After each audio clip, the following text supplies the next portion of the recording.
We have met another Friday. Yeah. Ready to rock. Very good week, ladies and gentlemen. Great, very good week this past week. We got a few deals.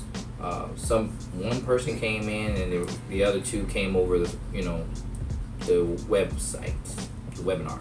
That's my biggest hatred for people is the disrespect of being late. That's my biggest hatred for people. Literally a hatred for it. There's no just dislike, because it's a disrespectful thing to the person that is there for you. You feel me? So the only reason why I'm saying this now is because I promise you, I'm different than I was last year or the year before. I always tell people, every new year, and see, y'all haven't been around me in November, but those that have remember me saying, I don't wait till January to do resolutions. I don't believe in resolutions. I don't believe in New Year's resolutions. I don't. I know people celebrate it. Oh, what's your New Year's resolution? Oh, I'm going to do this, or I'm going to do that, or I'm going to do this. And they don't do none of what they say they're going to do. I'm going to pay off my debt. You know? I'm going to lose 40 pounds. Right? It all sounds good January 1 or December 30th. It all sounds good. January 15th, you through. You know, and it happens all the time. That we all, and like I said, that's why I said don't put yourself on things that you can't attain. It's not even that you can't, it's that you don't want to, because it requires so much sacrifice and you're not willing to pay that price. That's okay. Everybody is not meant to be a leader.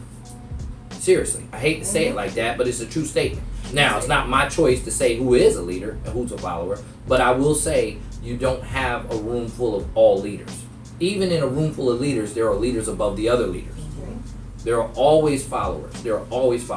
Now, who you choose to follow, that makes up your bed. Lay in it. Seriously, lay in it. And don't get mad at me or any other champion that calls you out on it. Because I'm going to tell you right now, you cannot be great if you're lazy. You can be skilled. You can have a skill, but you can't be great. That's just a simple plane of it. The world will never look at you the way you look at you. You might be cocky and arrogant and think the world loves you. I'm here to tell you, they don't. The world will show you they don't. Okay? What you project is what people perceive. So if you don't project greatness, or you project nothing, they still will go toward the bottom part for you. Let me tell you what I mean by that for those of y'all not following. If you don't project greatness, I'm going to be early. Early is on time. I'm going to be ready for you. I'm going to be focused. I'm going to have my pad out. I'm ready to hear you speak. Or whatever. I'm just speaking about this in general for now, but it accounts for everything. Nothing in the world does it not account for. I promise you. Anything that y'all bring up, I can show you how time is the biggest part of it. The biggest, not the lowest. The biggest part of it is the time. Anything you bring up, right? So somebody says, you know what? I beat the presenter here. I'm sitting here, and they're gonna give you the respect as far as sitting there watching you while you perform, while you put yourself together. But in their mind, they're saying, if that person can be late, then I can be late. I don't have to take them as seriously as I was getting ready to, right? You demand respect, but you project respect, or you don't demand it. People will treat you the way you act. It's simple and plain. Remember, we all probably heard that when we were little growing up. Treat people how you want to be treated. But first, you got to know how you want to be treated. You can't just be okay with the mediocre. I told you that last week.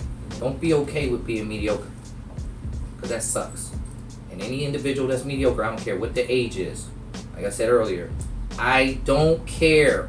I have 8-year-olds that do what I ask them to do, and they already know how I feel about that. Already. I have a 14-year-old I train in the gym. He's there, ready to go as soon as he gets in that gym. Because I was like, what are you doing with him? He's just like jumping. Now he's at home doing stuff. And he's eating right. He wasn't eating like this. He didn't care what he was doing. Half the time he didn't eat at all. Then he gorged himself. I say, you know why?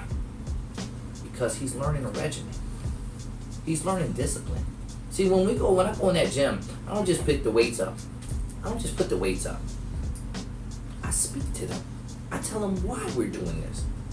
Then I get off the bench and I say, come here. Let me show you why we're pushing this weight.